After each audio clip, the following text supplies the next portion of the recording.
Sir ఏదైతే video release అయ్యి circulate అవుతుందో ఆ వీడియోని పూర్తిగా వినటం జరిగింది.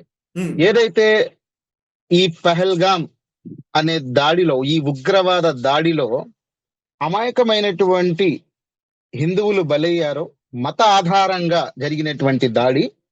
ఈ దాడి జరగటానికి కారణం చాలా మంది చాలా చెప్పుకొని వస్తున్నారు.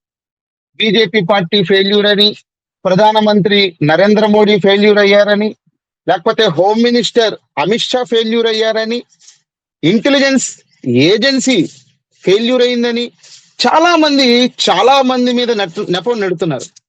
ఇది ఎవరు ఫెయిల్యూర్ అంటే, ఇదే దేశంలో ఉంటూ, ఇదే దేశంలో తింటూ, కానీ సపోర్ట్ మటుకి ఉగ్రవాదులకి, సపోర్ట్ మటుకి పక్క దేశానికి చేసేటువంటి తిన్నింటి వాసాలు లెక్క పెట్టేటువంటి ఇంటి దొంగలు కొంతమంది ఉన్నారు.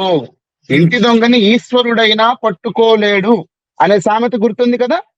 ఆ సామెత ప్రకారం కొంతమంది టెర్రరిస్టు సానుభూతులు ఎక్కడెక్కడో కాశ్మీర్ లో ఉంటాం కాదు, ఇక్కడ సోషల్ మీడియాలో కూడా ఉదయం లేచిన దగ్గర నుంచి రాత్రి పడుకునేదాకా రకరకాల పోస్టులు పెడుతూ ఇండైరెక్ట్ గా సపోర్ట్ చేసే వాళ్ళు ఉండబట్టి, ముఖ్యంగా ఏదైతే ఘటన జరిగిందో అక్కడ కొంతమంది టెర్రరిస్టు సానుభూతి పరులు, మరి కొంతమంది పక్క దేశం యొక్క సానుభూతి పరులు ఉండటం మూలంగానే ఇటువంటి దాడులకి ఎక్కువగా ఆస్కారం జరుగుతుంది.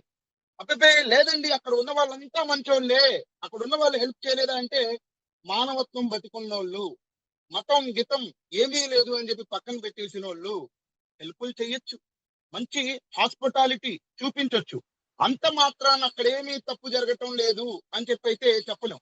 మీరు అన్నట్లుగా మన భారతదేశం యొక్క సంపద ఎక్కువ, మిలిటరీ స్ట్రెంత్ ఎక్కువ, పాకిస్తాన్ మనతో పోల్చుకుంటే దేంట్లోనూ సరితూగదు అని మనం ఎన్ని చెప్పుకున్నప్పటికీ లాభం ఏముంది?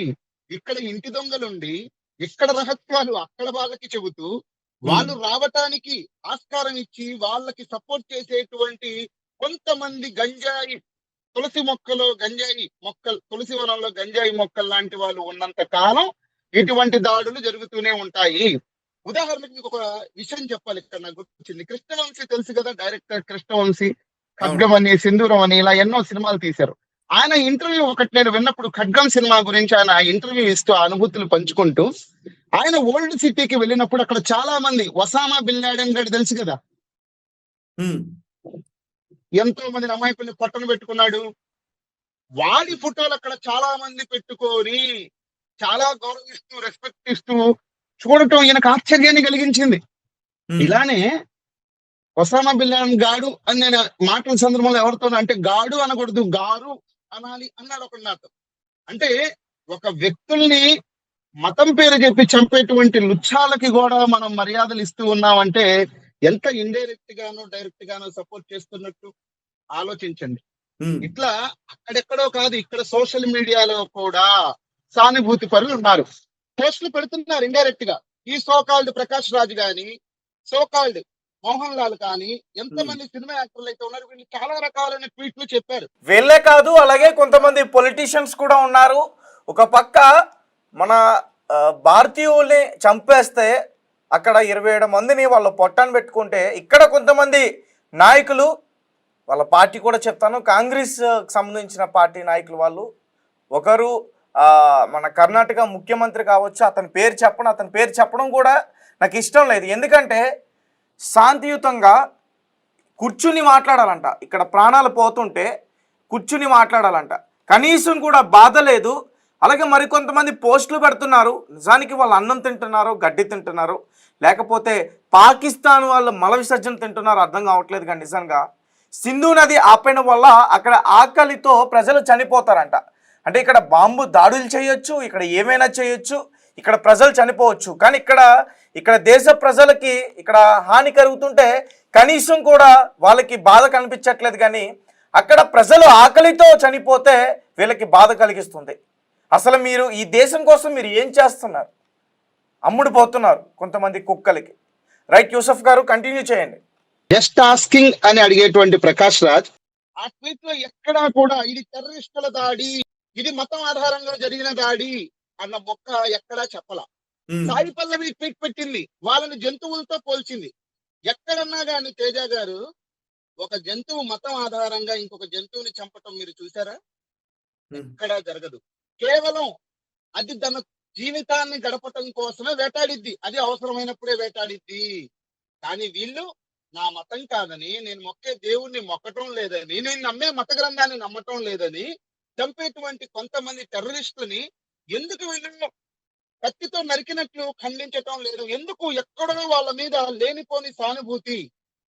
అంటే వీళ్ళని ఖండిస్తే వీళ్ళ సపోర్టర్స్ బాధపడతారు అని చెప్పి వీళ్ళు విర్రగిల్లి జోలపాడినట్టు ఏమన్నా అంటున్నారా? అక్కడెక్కడో సింధు నదిలో నీళ్లు ఆపేస్తే పాకిస్తాన్ లో ఉన్న జనాలు తిండి కోసం అల్లాడతారు అని చెప్పి బాధపడేవాళ్ళు. సామెత గుర్తొస్తుంది, తల్లికి తిండి పెట్టలేనోడు పిన్నమ్మకి వడ్డానం చేపిస్తానంటే. ఇక్కడ జనాలు చచ్చిపోతున్నారా బాబు? మతం ఆధారంగా ప్యాంట్లు విప్పించి అంగాలు చూసి కల్మాలు చదవలేదని చెప్పి ఒకతను కల్మా చదివి తప్పించుకున్నాడు. ఆ కల్మా చదవకపోతే చచ్చిపోయేవాడు. ఈ రకంగా మతం ఆధారంగా జరుగుతుంటే ఈ ప్రకాష్ రాజ్ ఇప్పుడు అడిగాడు జస్ట్ ఆస్కింగ్. పవన్ కళ్యాణ్ ఏదైనా మాట్లాడినప్పుడు అడుగుతాడు అంటే ఎంతసేపటికి వీళ్ళు జస్ట్ ఆస్కింగ్ ఎవరిని అడుగుతారు? హిందువుల్నే అడుగుతారు.